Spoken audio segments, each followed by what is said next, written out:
여러분 혹시 인터넷을 통해서 집시의 기도라고 하는 제목의 시를 접하신 적이 계십니까? 이 시는 서울 영등포에 있는 행복한 우리 집이라는 노숙인들을 위한 식당 벽에 붙여져 있다고 합니다. 이 시에는 부제목이 있는데 충정로 사랑방에서 기거했던 어느 노숙인의 시라고 되어 있다고 합니다. 이 시를 쓰신 분의 이름은 말씀드리지 않도록 하겠습니다. 이분은 어엿한 사업가였었는데 1999년에 사업에 실패했습니다. 그리고 노숙인이 됐습니다. 그러나 그분은 재기하지 못하고 노숙인으로 한많은 인생을 사시다가 10년 만인 작년 가을에 세상을 떠났다고 합니다. 이 시가 제법 긴 시인데요, 그 중에 일부분, 앞부분을 여러분들에게 읽어드리려고 하는데 한번 들어보시기 바랍니다. 둥지를 잃은 집시에게는 찾아오는 밤이 두렵다. 타인이 보는 석양의 아름다움도 집시에게는 두려움의 그림자일 뿐. 한때는 천방지축으로 일에 미쳐 하루해가 아쉬웠는데 모든 것 잃어버리고 사랑이란 이름에 띠로 매였던 피부치들은 이산의 파편이 되어 가슴 저미는 회한을 안긴다. 굶어 죽어도 얻어먹는 한술밥은 결코 사양하겠노라. 이를 깨물던 그 오기도 7끼니의 굶주림 앞에 무너지고 무료 급식소 대열에 서서 행여 아느니 조우할까 조바심하며 날짜 지난 신문지로 얼굴을 숨기며 아려오는 가슴을 안고 숟가락 들고 목이 메는 아픔으로 한 끼니를 만난다. 참 이 시를 처음 읽으면서 가슴이 막 이렇게 애려오는 그런 느낌을 받았습니다. 한 사람이 노숙인으로 전락했다는 그 사실 자체도 가슴이 아프지만 무엇보다도 어떻게 해서든지 자존심을 지키며 살아보겠다고 했던 그 삶의 오기가 무너졌다고 하는 그 사실이 참 가슴이 아팠습니다. 굶어 죽어도 얻어먹는 한술밥은 결코 사양하겠노라. 이를 깨물던 그 오기도 7끼니의 굶주림 앞에 무너지고 라는 귀절이 너무 가슴 아프게 느껴졌습니다. 7끼니, 이게 그분의 한계였습니다. 7끼를 굶고 나니까 자존심도 무너졌고 오기도 다 무너져서 날짜 지난 신문으로 누가 행여 볼까 얼굴을 가리면서 그 노숙인들의 대열에 가서 설 수밖에 없었다고 하는 것입니다. 여러분, 누구나 밥을 얻어먹어야 될 지경에 이르면 얼마나 자신이 초라하고 부끄럽고 그렇겠습니까? 우리 부산에도 노숙인을 섬기시는 분들이 많이 계신데요, 그 중에 한 분의 말씀을 들어보니까 맨 처음에 오시는 분은 너무 부끄러워한다고 그래요. 너무 민망해하고 부끄러워하고 줄도 서라고 그래도 서지도 않고요. 그런데 5끼 정도만 그 일이 반복되면 그 다음에는 더 이상 부끄러움조차도 남아있지 않고 사라지더라 하는 얘기를 말씀하는 걸 들었습니다. 부끄러움도 죽는 시간, 아무 이제는 감정도 감각도 남아있지 않게 되는 순간 삶의 신경세포가 이제는 다 죽어서 이제는 감각이 마비된 사람이 돼서 무슨 일이 일어나도 무덤덤하게 그렇게 지나게 되는 비극적인 순간이 온다는 것입니다. 여러분, 신경이 죽어서 감각이 없어지는 일은 우리 육체에만 일어나는 일은 아닙니다. 영적으로도 그런 일들은 얼마든지 일어나는 것입니다. 신경이 죽고 감각이 무뎌지고 마지막에는 아무 고통도 없게 되는 그런 상황을 우리 오늘 본문에서 이스라엘 백성의 경우에서 찾아볼 수가 있습니다. 그들은 신경이 다 마비되고 감각이 죽어버린 사람과 같이 되어 있었습니다. 그런데 이 일은 급속하게 오는 경우도 있지만은 대개의 경우는 서서히 조금씩 그 당사자도 느끼지 못할 정도로 이루어져서 어느 순간에 보면 자기 감각이 다 죽었다는 것을 발견하게 될 때가 온다는 것입니다. 이스라엘 백성들 한번 생각해 보세요. 모세를 따라 애굽에서 나왔습니다. 그리고 시내산 밑에 도착했습니다. 하나님께서 모세를 불러올려서 말씀을 주시고 백성들에게 가서 전하라 했던 그때 그들의 신경세포는 다 살아있었고 감격이, 구원받은 감격이 쫙 느껴질 정도로 하나님 앞에 아주 신선한 반응을 보일 수 있었습니다. 그때는 감각이 살아있었습니다. 그래서 출애굽기 19장 3절에서 8절을 읽어드리면 다음과 같습니다. 모세가 하나님 앞에 올라가니 여호와께서 산에서 그를 불러 말씀하시되 너는 이같이 야곱의 집에 말하고 이스라엘 자손들에게 말하라.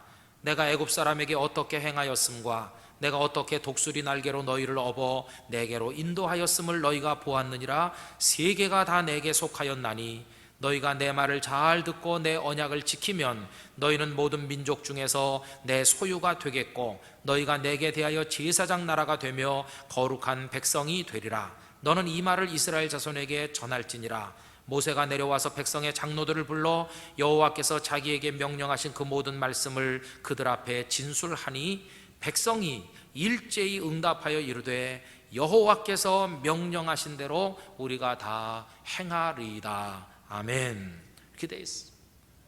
모세가 와서 전해주는 하나님의 말씀을 듣자 모든 백성이 일제히 응답했습니다. 여호와께서 명령하시는 대로 우리가 다 행할 겁니다.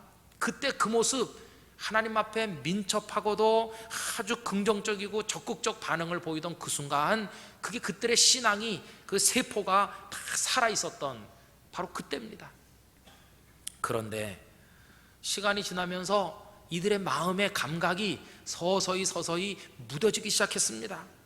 여러분, 사람은 무슨 일을 반복하면 나중에는 점점 감각이 무뎌집니다. 그래서 생긴 말이 바늘도둑이 소도둑 된다는 말이라고 생각합니다. 처음에는요, 바늘 하나만 훔쳐도 움찔 놀래요. 누가 뭐라고 하지 않았는데도 아이고 내가 왜 이걸 훔쳤나 스스로 고통을 느끼죠. 그런데 훔치고 또 훔치고 또 훔치고 또 훔치면 나중에는 감각이 죽어버리는 것이, 소를 훔쳐도 눈 하나 깜짝하지 않게 되면 이제는 소도둑이 되는 것이, 사람은 어떤 일을 반복하다 보면 그것이 얼마나 치명적으로 악하고 나쁜 일인가 하는 것에 대해서 아무것도 느끼지 못하는 감각이 죽은 상태에 도달하게 된다는 것입니다. 여러분, 사실 생각해 보면 이스라엘 백성들은 하나님의 말씀에 불순종한다는 건 아예 생각조차 할 수 없는 사람들이죠. 왜 그렇습니까? 너무나 큰 은혜와 사랑을 하나님께 받았거든요.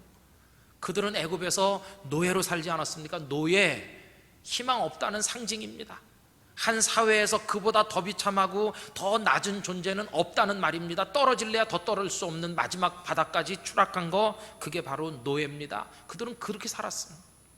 여러분, 그때 무슨 희망이 있었습니까? 없었습니다. 그들에게 무슨 지도자가 있었습니까? 애굽에서 벗어나기 위한 장기 계획이 있었습니까? 비밀 결사 조직을 만들어서 투쟁을 했습니까? 무슨 전략이 있었습니까? 희망이 보였습니까? 아무것도 없었어요. 아무것도. 그런데 암흑같이 어두운 그 절망의 그 상황 속에서 하나님께서 그들에게 은혜를 베푸셨습니다. 모세라는 지도자를 보내셨죠.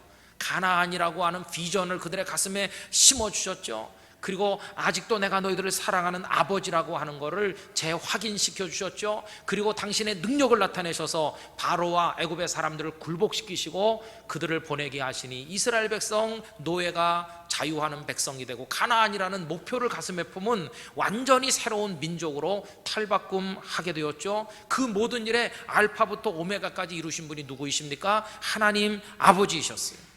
하나님의 은혜로 됐고, 하나님의 은혜로 그들은 애굽에서 나왔고, 은혜로 가나안이라는 비전을 품게 됐고, 하나님의 은혜 덕택에 살게 되었습니다. 그러니 하나님의 말씀에 불순종한다는 것은 생각조차 못할 일이에요. 여호와 하나님 무엇을 요구하시고 무엇을 말씀하시더라도 우리가 다 행하겠습니다. 이게 너무너무 당연한 반응 아니었겠습니까? 그런데 여러분, 이랬던 이스라엘 백성들이 어떻게 감각이 무뎌져 가는지 한번 보십시오. 그들은 작은 일부터 이렇게 빗나가기 시작했습니다. 아마 이런 생각을 했던 것 같아요. 아니, 우리가 물론 하나님의 은혜를 받긴 받았지만 뭐 꼭 하나님 말씀대로만 해야 되는 거야? 우리도 다 생각이 있지 않아? 그런데 왜 맨날 우리 생각은 묵살하고 우리 뜻은 죽이고 당신의 뜻만 따르라고 하시는지 알다가도 모르겠어. 아니, 뭐 우리가 좀 우리 마음대로 하면 어때서? 그리고 말이야, 내가 생각해보니까 우리 지난번에 하나님의 말씀을 좀 불순종한 적이 있지 않았어? 그때 무슨 큰일이 있었나? 아무 일도 없었잖아. 별일 없이 잘 지냈잖아. 우리가 괜히 공연히 하나님을 겁내는 거고 하나님을 너무 두렵게 생각할 필요 없는 거야. 하나님도 다 우리를 너무 사랑하시기 내버려 두시는 거야. 너무 겁먹지 말고 하고 싶은 대로 해보는 게 좋을 것 같아. 이렇게 생각을 했을 거라는 얘기입니다. 아닌 게 아니라 그들은 과거에 하나님께 불순종하고 떼쓰고 대들고 투정 부린 적이 여러 차례 있었습니다. 예를 들면 홍해바다 앞에 왔을 때, 넘실거리는 바다 앞에 막혀서 꼼짝도 못할 때 그들이 보인 반응이 어떻습니까? 하나님, 애굽에서도 10가지 재앙을 통해 우리를 건져주시고 여기까지 인도하셨으니 이 홍해바다 어떻게 해서든지 해결해 주시고 우리를 건져줄 줄 믿습니다. 그러면서 하나님을 전적으로 신뢰하고 찬송했습니까? 아닙니다. 출애굽기 14장 그 11절 이하에 보면 할 말 못할 말 다 동원해서 왜 우리를 구원해 가지고 이 모양이 되게 했느냐는 식으로 마구 대들어요. 여러분, 제가 한번 읽어드려 보겠습니다. 바로가 가까이 올 때에 이스라엘 자손이 눈을 들어본즉 애굽 사람들이 자기들 뒤에 이른지라 이스라엘 자손이 심히 두려워하여 여호와께 부르짖고 그들이 또 모세에게 이르되 애굽에 매장지가 없어서 당신이 우리를 이끌어내어 이 광야에서 죽게 하느냐? 어찌하여 당신이 우리를 애굽에서 이끌어내어 우리에게 이같이 하느냐? 우리가 애굽에서 당신에게 이른 말이 이것이 아니냐? 이르기를 우리를 내버려 두라. 우리가 애굽 사람을 섬길 것이라 하지 아니하더냐? 애굽 사람을 섬기는 것이 광야에서 죽는 것보다 낫겠노라. 모세에게 대들었다는 건 하나님께 대드는 건데 왜 우리로 하여금 노예로 살다 죽게 가만 놔두지 왜 인도해갖고 이 모양이 되게 했느냐? 막 대드는 거예요. 그러면 따귀라도 때리고 야단이라도 쳐야 되는데 하나님 어떻게 하셨나요? 오히려 홍해바다를 갈라서 그들의 투정을 다 받아주시고 건너게 하셨어요. 그뿐입니까? 광야에 들어가서 물을 얻었는데 써서 먹지 못하겠다고 또 막 투정하고 대들었더니 쓴 물을 단물되게 해주셨잖아요. 그 다음에 만나만 먹고는 못 살겠다고 항의하니까 메추라기 떼를 보내서 고기도 먹여주셨잖아요. 여러분, 이런 일이 반복되는 거예요. 반복. 훔치고 또 훔치면 나중엔 감각이 없어지는 것처럼 원망하고 또 불만하고 또 불순종하고 반복되는데, 그러면 하나님은 그들을 화를 내시고 진멸하시는 게 아니라 해달라는 대로 또 다 해주셨죠. 이것이 쌓이고 쌓이니까 그들이 나쁜 것을 배우게 됐어요. 어떤 거? 하나님은 우스운 존재인가 보다. 그냥 뭐 대강 해도 다 넘어가 주시는 분이야. 불순종해도 뭐 별말 안 하시던데 떼쓸수록 더 잘해 주시던데 배워서는 안 될 나쁜 것을 배우게 됐어요. 툭하면 원망하고 툭하면 불순종하고 툭하면 투정하는 게 습관이 됐습니다. 체질이 됐습니다. 나중에는 감각이 다 죽었습니다. 지금 자기들이 하는 게 얼마나 하나님 앞에 큰 죄인지조차 분간을 못하고 아무 감각이 없는 그런 신세로 전락하게 되었습니다. 근데 여러분, 이게 정말 무서운 오판이었어요. 하나님께서 그들에게 화를 내지 않고 다 투정을 받아주시고 이렇게 한 이유가 뭔지 아세요? 그것은 그들을 아직 너무 어리다 이렇게 봐주셨기 때문이에요. 마치 젖먹이 갓난아이가 빽빽 울면 엄마 가서 때립니까? 아닙니다. 젖 물려주고 기저귀 갈아주잖아요. 다 받아줍니다. 왜 그렇습니까? 어리니까, 애기니까. 그러나 크면 얘기가 달라요. 5살, 10살 됐어요. 그런데도 여전히 버팅기고 여전히 애매기고 여전히 투정해보세요. 어느 어머니가 다 받아주겠어요? 회초리 드는 날이 오요. 회초리. 그리고 그 회초리로 얻어맞는 날이 오면 우리 엄마는 아무렇게나 대해도 좋을 사람이야 라고 했던 자기의 판단이 얼마나 잘못된 것인지를 뼈저리게 고통을 통해 배우는 시간이 오게 되는 거 아니겠습니까? 여러분, 이스라엘 백성들에게 그 날이 왔어요. 하나님께서 회초리를 드시는 날이 온 것입니다. 그게 바로 민수기 13장 14장 이어지는 내용 속에 나와 있어요. 13장에 보면 모세가 12지파에서 한 명씩 사람들을 선발해서 12명을 정탐꾼으로 보내면서 40일 동안 가나안 땅을 돌아보고 오너라, 와서 보고하라 이렇게 시켰거든요. 40일이 지나서 왔는데 12명 중에 10명이 보고를 합니다. 그런데 그들은 하나님의 말씀을 다 무시했습니다. 하나님은 그들에게 말씀하기를 그 땅은 너희 땅이다, 내가 너희들에게 준다, 아브라함과 이삭에게 약속한 땅이다, 젖과 꿀이 흐르는 좋은 땅이다, 두려워하지 말고 그 땅을 얻으라 이렇게 말씀을 숱하게 했는데 하나님 말씀 안중에 없어요. 그리고 돌아와서 뭐라고 보고했을까요? 여러분, 13장 31절 이하를 보면 이런 말씀이 나옵니다. 그와 함께 올라갔던 사람들은 이르되 우리는 능히 올라가서 그 백성을 치지 못하리라. 그들은 우리보다 강하니라 하고 이스라엘 자손 앞에서 그 정탐한 땅을 악평하여 이르되 우리가 두루 다니며 정탐한 땅은 그 거주민을 삼키는 땅이요 거기서 본 모든 백성은 신장이 장대한 자들이며 거기서 네피림 후손인 아낙 자손의 거인들을 보았나니 우리는 스스로 보기에도 메뚜기 같으니 그들이 보기에도 그와 같았을 것이니라. 그들은 얼마나 큰지 신체가 우람하고 성도 견고하고 우리는 메뚜기 같고 올라가다간 우리 처자식 다 맞아 죽는다. 여러분, 이런 보고를 들으니까 백성들이 얼마나 마음이 낙심됐겠어요. 이 백성들이 또 하나님 앞에 어떻게 벌떼같이 일어났는지 14장 1절 이하에 보면 이렇게 나와 있죠. 온 회중이 소리를 높여 부르짖으며 백성이 밤새도록 통곡하였더라. 이스라엘 자손이 다 모세와 아론을 원망하며 온 회중이 그들에게 이르되 우리가 애굽 땅에서 죽었거나 이 광야에서 죽었으면 좋았을 것을 어찌하여 여호와가 우리를 그 땅으로 인도하여 칼에 쓰러지게 하려 하는가? 우리 처자가 사로잡히리니 애굽으로 돌아가는 것이 낫지 아니하랴. 하나님 우리를 구원해 주셔서 감사합니다. 무엇을 요구하시든지 다 준행하겠습니다 하던 시내산 밑에서의 고백은 다 사라지고 왜 우리를 건져내서 여기서 죽게 하냐. 그 가나안 사람의 그 거인 같은 사람들의 칼에 우리를 다 몰살시키려고 하는 게 아니냐. 하나님 앞에 막 대들어요.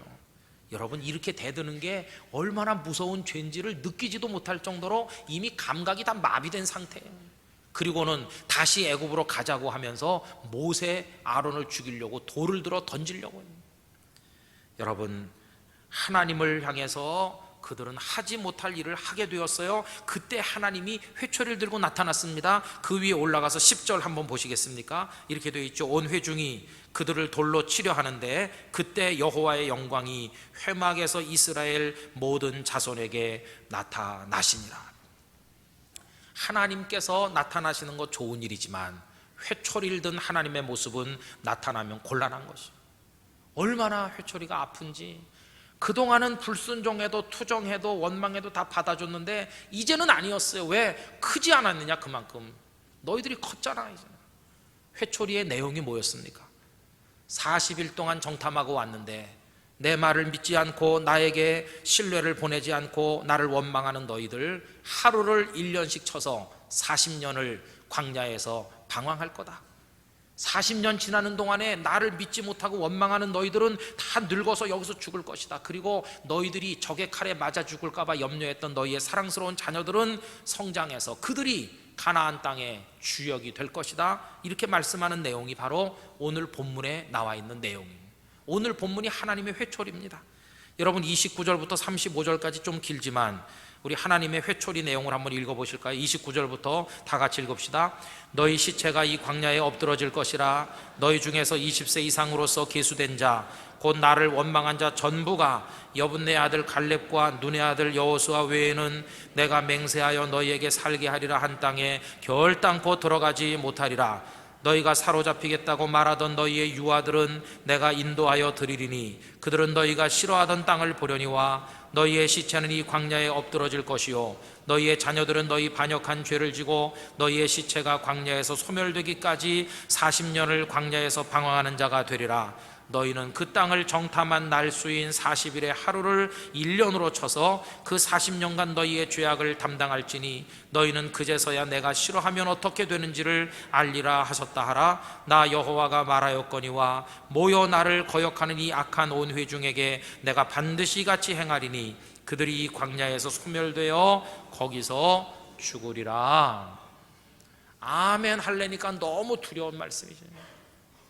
이게 하나님을 우습게 여기면서 습관적으로 체질적으로 하나님 앞에 대항하고 불순종하던 자들에게 돌아온 결과였습니다.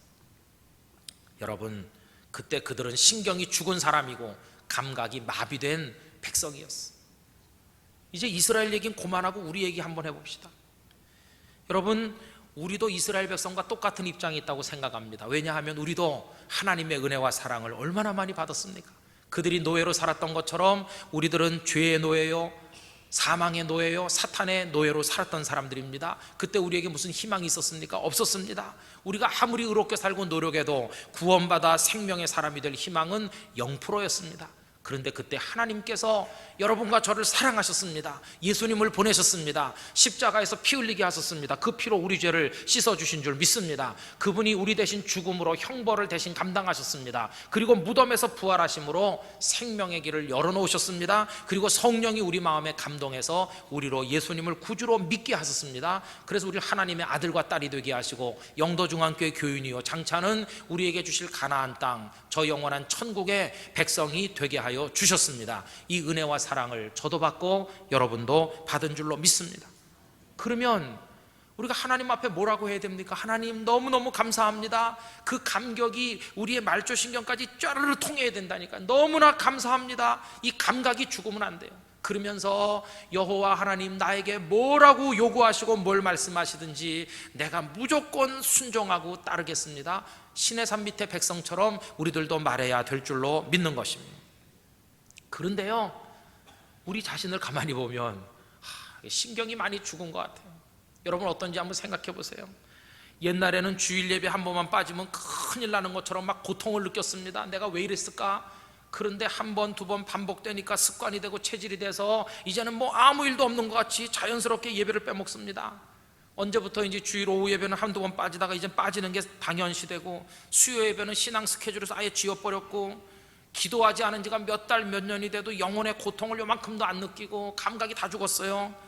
목사, 장로, 권사, 집사, 찬양대원, 구역장, 권찰, 교회학교 교사, 교회에서 중요한 일 맡았지만 예배 생활, 말씀 생활, 기도 생활, 복음 증거하고 그리스도인다운 인격을 가지고 선하고 아름답게 살아가는 이 모든 것이 다 뒤죽박죽이 됐는데도 아무 감각이 없어.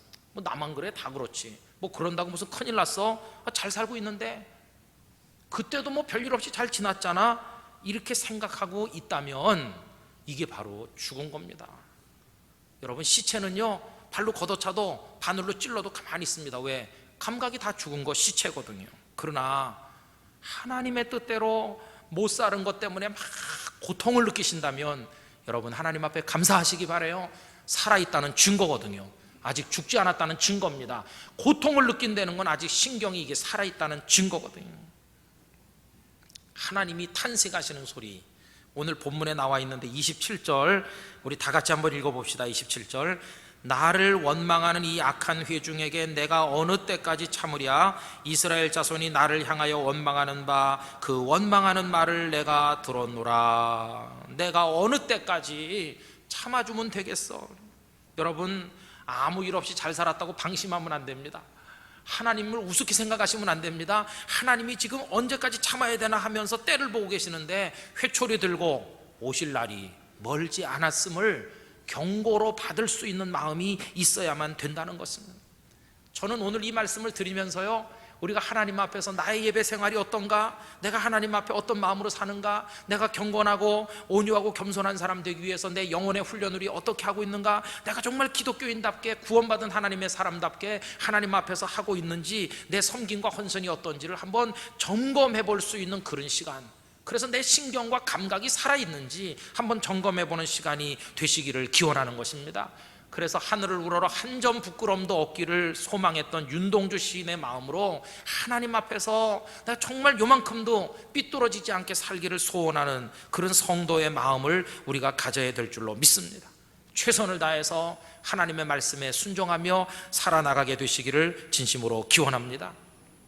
그럼 여러분, 왜 백성들은 가나안 땅은 좋은 땅이다, 젖과 꿀이 흐르는 땅이다, 너희에게 준다, 내가 같이 가서 너희들을 승리하게 해줄 거다, 겁내지 말라고 하는데 왜 그들이 그 정탐꾼들의 말만 듣고 이렇게 대들었을까요? 그것은요, 하나님을 아직 안 믿어서 그래요. 하나님 말씀대로 올라가면 다 그들에게 맞아 죽을 것 같거든요. 내 사랑하는 자식, 내 새끼, 내 아내, 이거 안 돼, 하나님 못 믿겠어, 애굽으로 돌아가자, 이러는 거거든요. 여러분, 그들은 이미 하나님께서 애굽에서, 광야에서, 홍해바다 앞에서 만나와 메추라기, 구름기둥과 불기둥 여러 과정을 통해 당신의 능력과 사랑을 보여주셨음에도 불구하고 안 믿는 거예요. 하나님을 근본적으로 믿지를 않아요. 하나님이 가나안의 거인들의 손을 빌려 자기들을 몰살시킬 것처럼, 그러려고 데리고 나오신 것처럼 오해하고 있는 것이. 그러나 여러분, 이 와중에 두 사람, 예외가인 사람이 있었어요.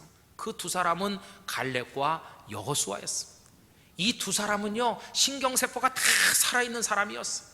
하나님의 능력에 대한 믿음이 살아있었습니다. 하나님의 은혜에 대한 감각이 사무치는 사람이었습니다. 이 두 사람은 백성들이 하나님 원망하는 게 너무 고통스럽게 느껴졌습니다. 이들이 백성들에게 뭐라고 말했는지 여러분 14장 6절부터 9절까지 우리 한번 다 같이 읽어봤으면 하는데요, 14장 6절로 9절 그들의 말을 우리 한번 다 같이 읽습니다. 시작.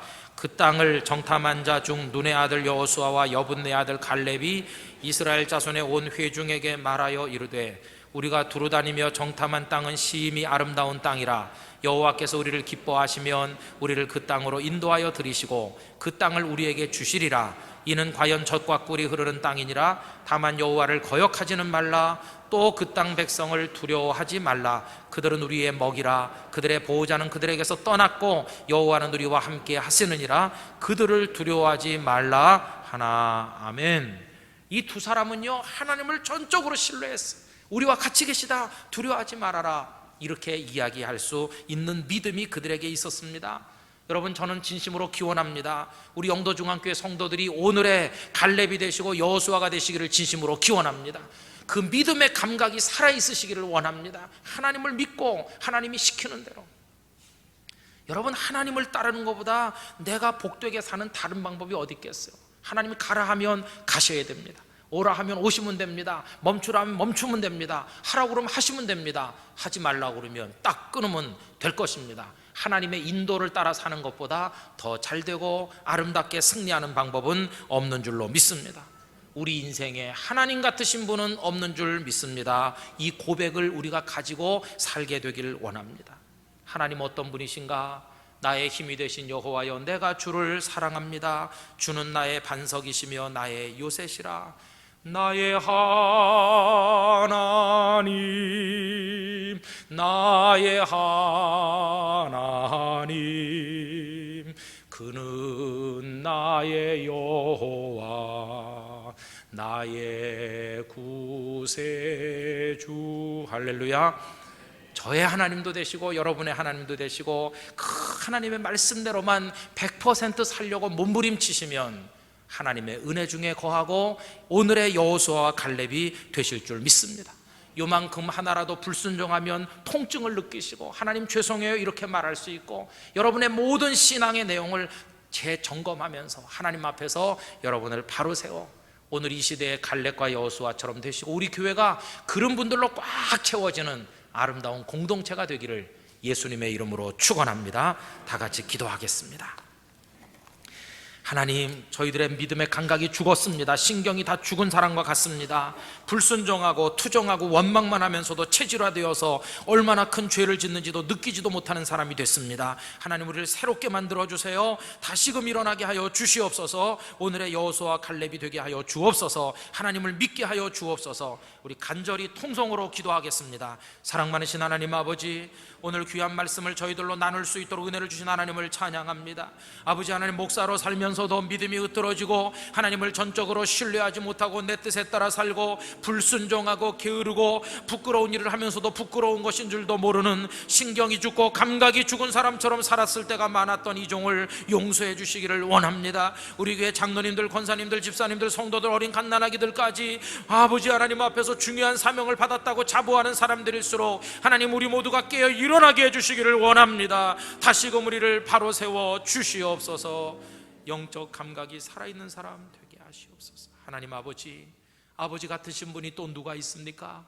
얼마나 우리를 사랑하시고 은혜 중에 건져주셨는데도 불순종하고 투정하고 게으르고 나태하면서도 그것이 죄인 줄도 모를 정도로 감각이 죽어 마비된 환자처럼 살아왔던 것을 용서해 주시옵소서. 다시 믿음으로 일어서기를 원합니다. 우리 예배생활, 기도생활, 말씀생활, 그리스도인의 인격을 닦아가는 모든 경건한 삶, 봉사와 헌신을 점검하고 한 사람의 그리스도인으로 우리 자신을 바로 세워나가도록 성령님이시여 역사하여 주시옵소서. 영원한 천국, 우리의 가나안을 향해 전진하는 걸음에 흐트러짐이 없도록 우리 교우들을 사랑하여 주옵소서. 예수님의 이름으로 기도드리옵나이다. 아멘.